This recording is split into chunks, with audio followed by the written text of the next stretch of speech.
menggenapi firman-Mu. Amin Tuhan, amin. Tanda mujizat sertai tiap langkahku. Kau bersamaku di dalamku, jadi bukti kebesaran-Mu. Kau bersamaku, Kau bersamaku di dalamku, jadi bukti kebesaran-Mu.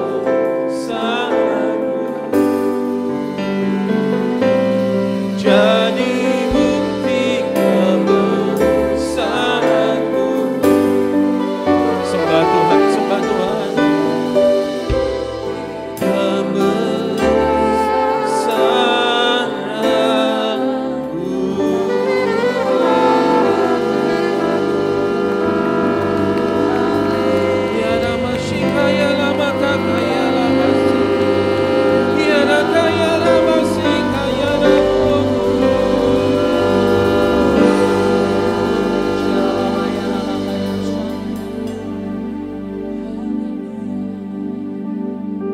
Terima kasih Tuhan, terima kasih buat penyembahan yang meneguhkan kami.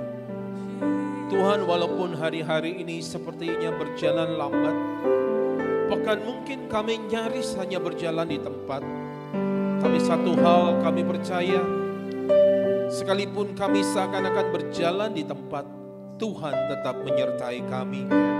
Terima kasih Tuhan, satu hal kami percaya ke depan ini, langkah kami demi langkah dituntun oleh Tuhan, dan setiap langkah yang kami tempuh adalah mujizat yang Tuhan nyatakan dalam kehidupan kami. Terima kasih buat pujian penyembahan pada ibadah pertama pagi ini. Kami boleh merasakan hadirat Tuhan yang luar biasa. Terima kasih Bapa, terima kasih. Biar kami terus ada di dalam hadirat-Mu, berbicara atas setiap kami ya Tuhan. Urapi hamba-Mu, hamba hanya alat, hamba hanya saluran di tangan-Mu. Mari ya Tuhan, pertajam apa yang Tuhan taruh dan tempatkan dalam hati hamba sepanjang malam hingga pagi tadi, untuk hamba boleh sampaikan di rumah Tuhan di tempat ini, dan urapi setiap kami yang mendengarkannya. Dalam nama Tuhan Yesus kami berdoa, kami sambut firman-Mu yang siap diberkati melalui firman Tuhan. Sama-sama kita katakan amin. Kasih tepuk tangan buat Tuhan. Shalom, silakan duduk saudara. Selamat pagi semuanya. Senang sekali bisa berada di tempat ini. Ini kali yang yang ketiga. Yang pertama waktu peresmian pentabisan, yang kedua waktu ibadah PPW ya. Nah, ketiga di tempat ini. Tentunya pertama saya ucapkan terima kasih buat Pastor Wijaya yang saat ini tidak bersama-sama dengan kita, melayani di Batam, juga Pastor Ahwi dan seluruh tim yang ada, Pak Heri juga, seluruh yang ada di tempat ini juga jemaat atas kepercayaannya. Baik, puji nama Tuhan. Saudara terkasih dalam Tuhan. Hidup kekristenan atau hidup orang percaya itu tidak bisa dilepaskan dari satu kata, yaitu berbuah. Nah, tentunya ini bukan sekedar istilah atau kata, tapi ada makna rohani yang terkandung di dalamnya. Saudara, berbuah ini artinya menjadi berkat. Katakan sama-sama menjadi berkat yuk. 2, 3. Menjadi berkat. Sebagai orang Kristen, sebagai orang percaya, sebagai murid Kristus, kita harus memiliki kehidupan pribadi yang menjadi berkat. Bukan cuma sekedar diberkati. Lupakan sejenak istilah diberkati. Kalau hidup kita sudah menjadi berkat, artinya kita sudah diberkati. Yang penting katakan amin. Kalau kita cuma fokus gimana caranya diberkati, nah itu saya khawatirnya ketika berkat Tuhan datang dalam kehidupan kita, belum tentu kita jadi berkat buat orang lain. Tapi kalau fokus kita bagaimana Tuhan hidup saya bisa jadi berkat buat orang lain, maka saya sangat percaya artinya Tuhan sudah memberkati hidup kita terlebih dahulu. Karena secara logika nggak akan bisa kita jadi berkat buat orang lain tanpa terlebih dahulu kita diberkati oleh Tuhan. Yang mengerti katakan amin. Nah saudara, karena itu topik firman Tuhan di ibadah pertama pagi ini adalah menjadi berkat di waktu yang tepat. Katakan sama-sama yuk, 2, 3. Menjadi berkat di waktu yang tepat. Sebenarnya panjang, menjadi berkat di waktu dan tempat yang tepat. Waktu dan tempat. Di ibadah pertama saya bicara tentang waktu, nanti di ibadah kedua saya bicara tentang tempat. Itu juga penting sekali. Bukan promosi, tapi kalau nanti kan ibadah selesainya sebelum jam 11 ya. Mall juga belum ramai di bawah. Gak usah pulang dulu, nyambung ibadah kedua. Kasih tahu kanan kiri, nyambung ibadah 2. Saya sudah dipesankan, karena memang kebiasaan saya kalau pelayanan di satu tempat sampai berturut-turut, saya selalu maksimalkan berjuang, topiknya harus beda. Itu bagi prinsip saya sendiri. Terkecuali kalau khotbah visi ya mau gak mau tiap ibadah sama. Visi dari gembala pembina tentunya. Nah saudara kasih dalam Tuhan, mari kita belajar bagaimana menjadi berkat di waktu yang tepat. Berbuah di waktu yang tepat. Emang ada Pak ya? Berbuah di waktu yang tidak tepat? Oh ada. Mari kita belajar dari Alkitab yuk. Kita buka dari Injil Markus 11 ayat 12 sampai dengan 14. Sudah terlihat? Oke, baik kita baca sama-sama yuk. Injil Markus 11 ayat 12 sampai dengan 14. 2, 3. Keesokan harinya, sesudah Yesus dan ke-12 muridnya meninggalkan Betania, Yesus merasa lapar. Dan dari jauh, ia melihat pohon ara yang sudah berdaun. Ia mendekatinya untuk melihat, kalau-kalau ia mendapat apa-apa pada pohon itu. Tetapi waktu ia tiba di situ, ia tidak mendapat apa-apa selain daun-daun saja. Sebab memang bukan musim buah ara. Ayat 14, maka katanya kepada pohon itu, jangan lagi seorang pun makan buahmu selama-lamanya. Dan murid-muridnya pun mendengarnya. Saudara, kalau kita lihat firman Tuhan ini, kita cermati lebih dalam. Ini apa yang sebenarnya sedang terjadi? Mengapa Yesus harus mengutuk pohon ara yang tidak berbuah ini? Kenapa pohon ara ini tidak berbuah? Alkitab sendiri sedang mencatat di ayat 13, sebab memang bukan musim buah ara, memang belum musimnya. Belum musim pohon ini berbuah, tapi Yesus sudah mengutuknya. Masa Yesus nggak tahu ini belum musim untuk pohon ara berbuah? Yesus pasti tahu. Saya terkasih dalam Tuhan. Kenapa Yesus mengutuk pohon ara ini? Mengapa dia tetap mengutuk pohon ara ini? Sehingga pohon ara ini tidak berbuah lagi di ayat 14 untuk selama-lamanya. Bahkan kalau kita baca di ayat-ayat berikutnya, kita akan temukan keesokan harinya, pohon ini akhirnya mati, kering. Saya terkasih dalam Tuhan. Bukankah Tuhan sendiri yang mengatur ya? Segala musim di atas muka bumi ini kan Tuhan yang ngatur ya. Nah ini kan belum waktunya berbuah. Tapi Yesus datangi pohon itu. Pertama mungkin Yesus cuma lihat, ada enggak sih benih-benih buahnya yang masih kecil. Alkitab mencatat enggak ada apa-apanya. Yang ada cuma daun. Saya terkasih dalam Tuhan. Rasanya enggak adil ya. Jadi pohon ara ini dihukum tanpa dibuat salah. Dia kan salah kan? Belum waktunya berbuah.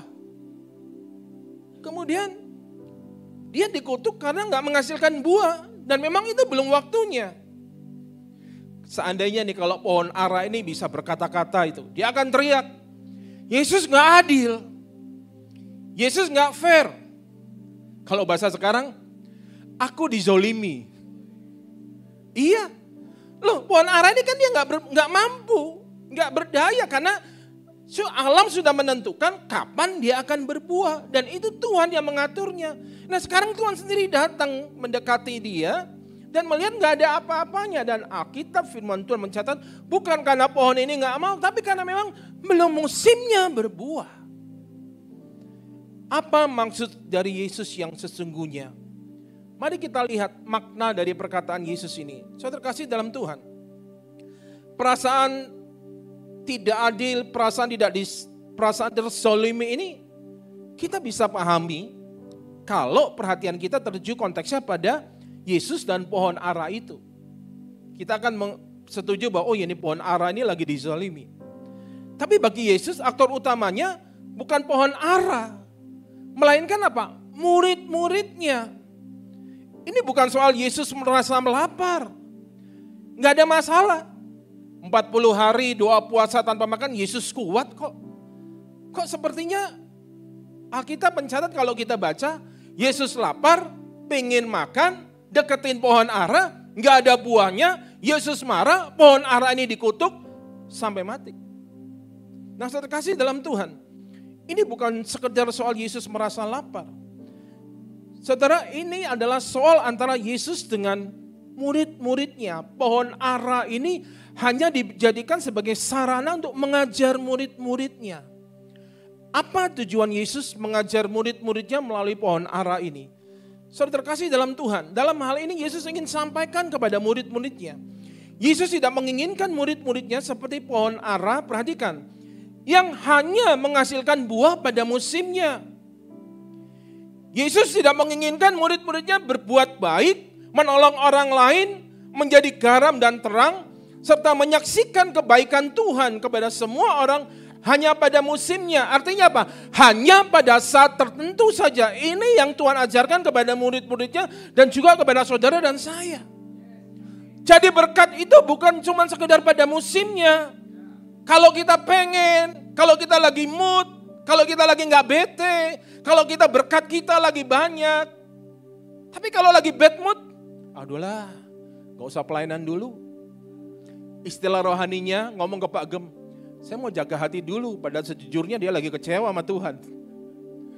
Dibungkus demikian rupa, supaya pelayanan saya gak jadi berkat. Oh, saya beritahu saudara, justru kalau hati kita seperti itu, paksa diri kita, tetap pelayanan. Jangan sampai terhilang. Saya punya seorang kawan, karena ini kan online, saya gak pernah disebut nama. Dia mengalami dalam problemnya, terus dia ketemu saya. Udah sama-sama pelayanan. 20 tahun kami kenal. Dulu urusan kerjaan, sekarang sama-sama pelayanan. Dia bilang, Pak, saya berdiam diri dulu ya. Copot jas dulu, copot dasi dulu. Mau ngapain? Saya bilang dicopotin semua. Problem Pak, keluarga. Kayak Bapak gak tahu aja. Iya saya udah tahu, saya udah kenal kamu puluhan tahun. Saya cuma bilang satu hal sama dia. Bapak tetap sama-sama. Yang penting kan masih dalam proses. Jangan coba-coba keluar.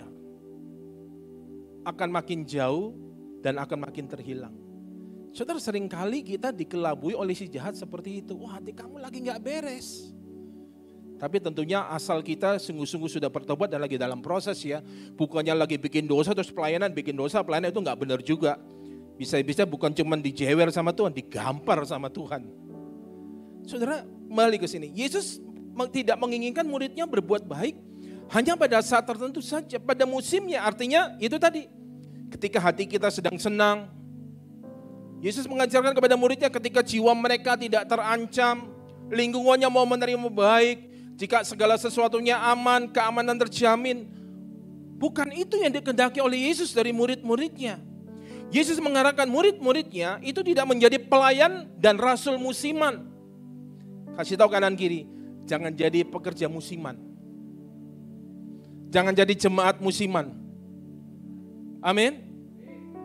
Suara saya memang keras bagi yang baru ketemu saya. Tapi kalau sudah selama ketemu nggak heran lagi. Justru kalau suara saya lembek-lembek pasti pada nanya, Pastor Ahoy, Bapak lagi sakit ya? Saudara, kembali ke sini. Yesus mengajarkan kepada para muridnya bahwa segala keadaan mereka, apapun keadaannya, mereka itu harus tetap siap sedia memberitakan kabar baik. Baik ataupun buruk keadaannya, beritakan firman. Bahkan sekalipun ketika mereka tahu bahwa nyawa adalah taruhannya. Nah saudara, apa relevansinya bagi pesan Tuhan ini, pesan Yesus kepada murid-muridnya bagi kehidupan kita sekarang? Yesus sudah ingin kita ini menjadi anak-anak Tuhan yang musiman. Katakan amin. Anak-anak Tuhan yang, perhatikan saudara, saya akan pelan-pelan ini, hanya berbuat baik, menolong orang lain, memberitakan kebaikan Tuhan. Itu semuanya baik ya. Perhatikan kalimat berikut ini. Saat sedang senang, saat sedang beruntung, saat sedang sukacita, baru kita mampu dan mau melakukannya. Yesus menginginkan kita sebagai anak-anak Tuhan zaman ini yang, perhatikan, yang selalu menghasilkan buah sekalipun tidak pada musimnya. Artinya yang selalu menghasilkan buah tidak berdasarkan pada mood yang ada. Yang nangkap katakan amin. Yang selalu rajin beribadah tidak berdasarkan pada mood yang ada. Hadirin, kayaknya gue bete banget ya, gue gak ibadah deh, di rumah aja. Justru kalau kita lagi bad mood, lagi bete, paksa kita saudara. Paksa tubuh kita untuk apa? Hadir dalam pertemuan ibadah, merasakan hadirat Tuhan, lawatan Tuhan dalam doa pujian dan penyembahan. Saya sangat percaya ketika saya sering ngalamin seperti itu. Lagi bete kayaknya, aduh, apalagi saya harus pelayanan kan. Aduh Tuhan, kayaknya gimana gitu. Tapi saya paksa badan saya. Harus, gak bisa. Kalahkan itu. Saudara, ini yang mau disampaikan kepada para murid. Ketika dia melihat pohon ara ini tidak berbuah. Jadi ini cuma sekedar gambaran saja bahwa kita berbuah ini bukan lihat musimnya. Kita menjadi berkat ini bukan cuma sekedar nanti tunggu waktu Natal. Kita jadi berkat bukan nanti tunggu waktu Paskah. Kita melayani sungguh-sungguh, kita puasa sungguh-sungguh bukan nanti tunggu momen event-event yang besar. Tapi setiap saat, setiap waktu, setiap langkah. Saudara, sesungguhnya karunia-karunia yang telah Tuhan curahkan bagi anak-anaknya telah didesain sedemikian rupa. Supaya apa? Supaya kita mampu untuk mengatasi hal-hal yang ini tadi. Yang moodnya naik turun ini tadi. Seharusnya tidak ada dasar bagi kita untuk berkata, Tuhan aku gak mampu, Tuhan aku gak sanggup. Saya terkasih dalam Tuhan. Jadi gak ada lagi alasan bagi kita karena kita rugi bisnis. Pak, saya mau fokus usaha dulu. Usaha saya lagi turun. Usaha saya lagi jatuh. Usaha saya lagi diproses Tuhan. Sementara saya mau parkir dulu. Saya gak mau pelayanan. Nanti aja Pak. Kalau hati saya sudah tenang. Saudara, hati-hati dengan pemikiran-pemikiran seperti ini. Itu adalah panah-panah yang dipanakan oleh si jahat yang masuk ke dalam pikiran kita. Untuk apa? Membuat kita makin jauh dari Tuhan. Gak ada rumusnya di Alkitab. Ketika pergumulan makin besar, pergumulan makin berat. Ketika seseorang menjauhkan diri dari pelayanan, menjauhkan diri dari hadirat Tuhan. Namanya menjauhkan diri dari pelayanan, menjauhkan diri dari ibadah. Itu sama identik dengan menjauhkan diri dari hadirat Tuhan. Gak ada ceritanya dia akan makin kuat. Gak ada saudara. Yang ada akan makin terpuruk dan nanti yang disalahkan siapa? Tuhan. Yang kedua, jawab sendiri masing-masing. Pemimpin yang di atas kita. Kita nyalainnya. Saya lagi terpuruk gak didoain. Saya lagi terpuruk gak dibesuk. Saya lagi terpuruk gak dimentor. Bagaimana pemimpin mau mentor kita? Kalau kita menjauhkan diri dari pertemuan ibadah. Apalagi dalam pandemi seperti sekarang. Kan tidak bebas bertemu. Ini yang Tuhan ajarkan kepada para muridnya. Dan juga kepada saudara dan saya. Mari kita menjadi berkat. Kita berbuah. Tidak melihat musimnya. Tidak melihat waktu. Bila perlu dalam setiap tarikan nafas kita ini kita jadi berkat. Amin saudara. Saudara terkasih dalam Tuhan. Mari kita masuk lebih dalam lagi. Ada orang yang mungkin karena kurang mendapat penghargaan. Males pelayanan. Gak pernah dihargai sama Pak Gem. Gak pernah dilihat. Dilirik pun kagak. Boro-boro dilihat. Mundur pelayanan. Gak mau lagi berbuat baik. Itu artinya apa? Pelayan musiman. Dia melayani kalau dipuji-puji. Dia melayani kalau diperhatikan. Dia ibadah kalau disambut. Jemaat terkasih dalam Tuhan, saya mau beritahu, semua pelayan Tuhan di sini adalah manusia biasa. Yang setuju katakan amin. Kalau ada yang nggak amin kita harus cek satu-satu. Jangan-jangan ini gawat nih kalau ada yang bukan manusia di antara kita. Artinya Pak, mereka datang dengan semua pergumulan mereka.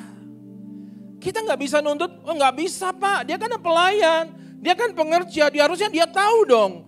Aser di depan nyamuk dia harus senyum. Ini darah dan daging bro, sis. Dari rumah beres. Bisa saja mendekati tempat ini ada sesuatu terjadi membuat hatinya jadi gak beres. Pastikan kalau kita ibadah itu kita datang, kita mau cari Tuhan. Amin. Jadi kita gak terpengaruh dengan yang nyambut di depan.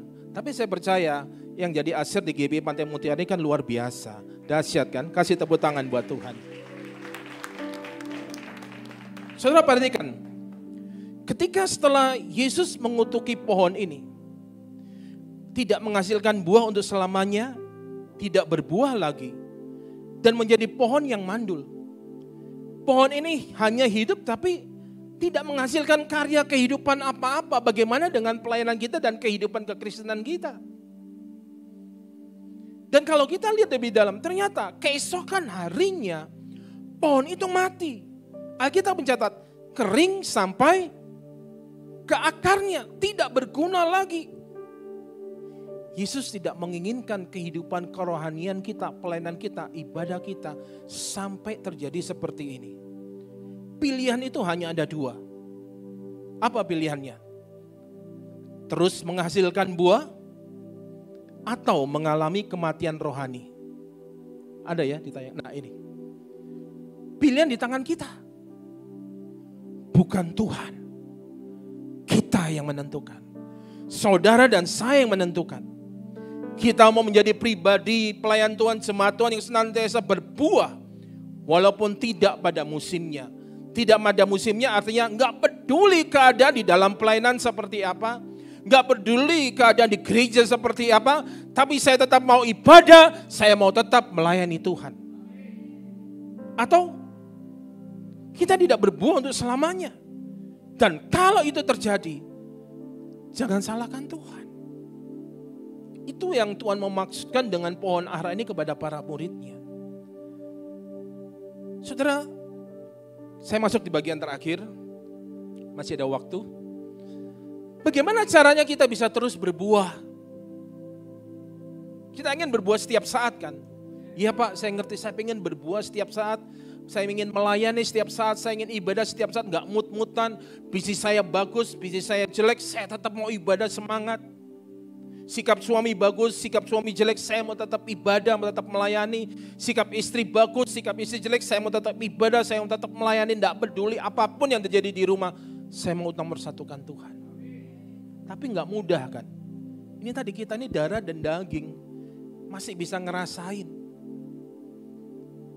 Mari kita lihat, bagaimana kita bisa menghasilkan buah meski tidak pada musimnya. Bagaimana kita bisa tetap mampu, perhatikan, bersuka cita, berbagi sukacita dan kasih setiap hari, setiap saat. Sekalipun kita dalam kondisi terpuruk. Itu Tuhan kalau lihat dari surga, itu Tuhan sangat menghargai kita loh. Ketika kita sendiri dalam pergumulan yang berat, tapi kita bisa menguatkan orang lain. Kita bisa sedang berduka, tapi kita bisa menguatkan orang lain. Oh itu tidak ternilai di hadapan Tuhan. Kita buka dalam Injil Yohanes 15 ayat 5. Secara daging kita gak mampu. Tapi bersama Tuhan kita mampu melakukannya. Injil Yohanes 15 ayat 5. Yuk sama-sama. 2, 3. Akulah pokok anggur dan kamulah ranting-rantingnya. Barang siapa tinggal di dalam aku dan aku di dalam dia, ia berbuah banyak. Sebab di luar aku, kamu tidak dapat berbuat apa-apa. Berbuah banyak setiap hari, setiap saat. Artinya apa? Tinggal dalam Tuhan. Itu tadi.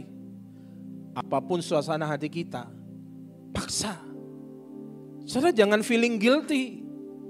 Jangan merasa bersalah. Sah-sah aja sih boleh. Kalau benar-benar gak tahan ngomong ke Pak Ageng, Pak saya gak pelayanin dulu. Gak apa-apa. Tapi jangan sampai terus gak datang ibadah. Amin. Saudara gak ada ayatnya yang berkata kalau kita lagi bergumul dengan masalah kita terus kita gak boleh pelayanan. Gak ada. Gak ada. Justru Alkitab berkata, datang kepada aku engkau yang letih lesu dan berbeban berat. Seringkali kita ini, maaf nih, Dulu saya juga gitu mungkin tanpa sadar. Tapi ini kan warisan dari yang atas-atas ya. Kalau mau pelayanan hatinya harus beres dulu dan lain sebagainya. Kita manusia. Kita ngerti hati harus beres. Tapi kalau ketika kita lagi ada masalah gimana? Tetap ibadah. Tetap melayani. Sebagai asir gak ada masalah. Pak, jangan-jangan nanti transfer spirit. Itu lagi. Terlalu ngeroh menurut saya. Lagi berantem di rumah. Terus jadi asir kan. Nyalamin orang. Emang kita lagi ribut sama istri, ribut sama suami, nyalamin jemaat. Terus jemaat ini langsung berantem. Jawab sendiri ya. Terlalu ngeroh itu. Gak ada. Itu warisan dari atas-atas. Makanya kita harus banyak belajar. Katakan sama-sama yuk, belajar. 2, 3. Hidup ini kan sudah berat ya. Jangan makin diperberat dengan hal-hal yang tricky gitu. Dalam pembelajaran kuliah saya ngerti. Nah ini saya mau minta maaf atas nama pendeta. Atas nama pengkhotbah, atas nama hamba Tuhan lah. Seringkali kalau ada masalah, jemaat ada masalah, datang, konseling. Seringkali yang kita dapatkan adalah, kamu lagi bikin dosa apa? Ya kan? Saya cuma bisa katakan, kalau kita semua bertobat, sudah kita bereskan semuanya, tapi kalau masih belum ada jalan, tunggulah. Jangan terus hidup dalam intimidasi rasa bersalah. Kecuali kalau memang belum bertobat, bertobatlah. Tapi kalau kita sudah bertobat, seorang jemaat sudah bertobat, dia sampai stres. Ditanya, kamu dosa apa? Pasti kamu punya dosa. Ditanya, saya nggak bilang pendoa syafaat, enggak ya. Itu pendoa syafaat yang di sana. Yang zaman kolonial, yang sekarang zaman kekinian enggak. Pendoa syafaat sudah pada belajar semua. Langsung dihakimi, Pak Ahwi jangan kenceng-kenceng, amin. Ntar saya nggak bisa pulang. Langsung ditanya, coba deh, kamu pasti ada dosa. Jemaatnya bingung, kayaknya gue udah doa, udah tobat. Pikir lagi, saya kasih waktu sana pulang dulu 3 hari. Seringkali kita salah kebablasan sampai seperti ini. Saya kasih dalam Tuhan, Yesus di kayu salib sudah menebus semua dosa, kesalahan dan pelanggaran kita. Amin. Jangan lagi hidup dalam intimidasi rasa bersalah. Kasih tepuk tangan buat Tuhan. Sudah dari pelajaran ini kita memetik pelajaran bahwa, ini saya catat di sini. Jangan jadi manusia menyandang, perhatikan saudara, predikat hidup panjang. Umurnya panjang, kesempatannya banyak, namun hanya mampu berkarya sedikit. Dan waktunya pendek, ini gak produktif orang seperti ini. Tapi contohlah Tuhan Yesus. Dia mampu berkarya besar secara signifikan, berefek panjang dan kekal dalam hidupnya yang singkat. Dia cuma 30 sekian tahun. Dia sangat produktif. Harusnya anak-anak Tuhan seperti ini. Saya sudah sampai bagian akhir, closing. Saudara, saya akan rangkum. Yesus merasa lapar, bukan hanya sekedar untuk menunjukkan sisi kemanusiaannya. Perhatikan, waktu saya renungkan, apa hubungannya ya lapar dengan yang dibawa? Nah, saya catat seperti ini. Itu Yesus lapar menunjukkan adanya sebuah hasrat yang besar dalam diri Yesus. Sebuah apa? Supaya apa? Supaya setiap orang percaya, supaya setiap murid Kristus, saudara dan saya, senantiasa menghasilkan buah dalam kondisi apapun. Yang nangkap katakan amin. Supaya senantiasa menjadi berkat dalam kondisi apapun. Amin. Jadi berkat bukan berarti melulu harus kita keluarin harta kita, kasih kita orang makan. Enggak, saudara. Jadi berkat itu apa? Dari sikap kita kepada orang-orang di sekeliling kita.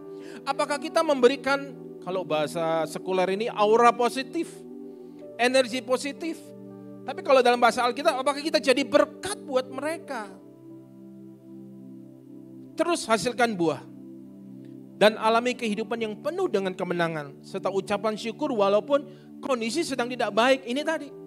Kalau kita cuma bisa mengucap syukur ketika dalam kondisi baik, uang rekening tabungan kita nggak berkurang tapi terus bertambah, kita baru mengucap syukur. Begitu berkurang bahkan sampai habis kita nggak mampu lagi mengucap syukur, artinya kita murid musiman. Saldo bertambah, bersyukur. Saldo berkurang, Jawab sendiri. Pilihan bersyukur. Berarti khotbah berhasil, Pak. Pilihan cuma 2 ya. Pilihan cuma 2. Mau berbuah, mau jadi berkat dalam segala masa, atau tidak berbuah sama sekali. Tidak jadi berkat sama sekali. Pilihan di tangan kita. Bukan di tangan Tuhan. Kita sendiri. Teladani kehidupan Yesus. Yang mampu berkarya secara signifikan, berdampak yang panjang dalam waktu yang singkat. Yuk kita baca sama-sama yuk di kalimat yang terakhir. Jadilah murid Kristus yuk. 2, 3. Jadilah murid Kristus yang produktif, yang senantiasa menghasilkan buah di sepanjang musim kehidupan. Sekali lagi yuk dengan suara keras. 2, 3. Jadilah murid Kristus yang produktif, yang senantiasa menghasilkan buah di sepanjang musim kehidupan. Kasih tepuk tangan buat Tuhan. Tempat ini ada, saya percaya semua karena Tuhan. Kalaupun saat ini belum penuh, artinya Tuhan sedang menunggu kita.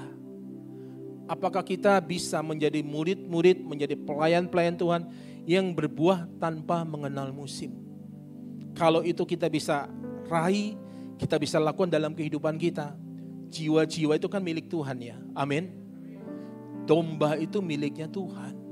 Sang empunya domba, dia tidak akan rela kasih dombanya pada tempat yang gak siap. Yang nangkap katakan amin. Kalau tempat itu siap, ibarat kita punya anak, kita mau nitipin anak kita, kan kita lihat-lihat juga siapa yang kita titipin. Kan kita review juga ini keluarga ini gimana. Kalau keluarganya gak benar, kita mau titipin anak kita? Enggak.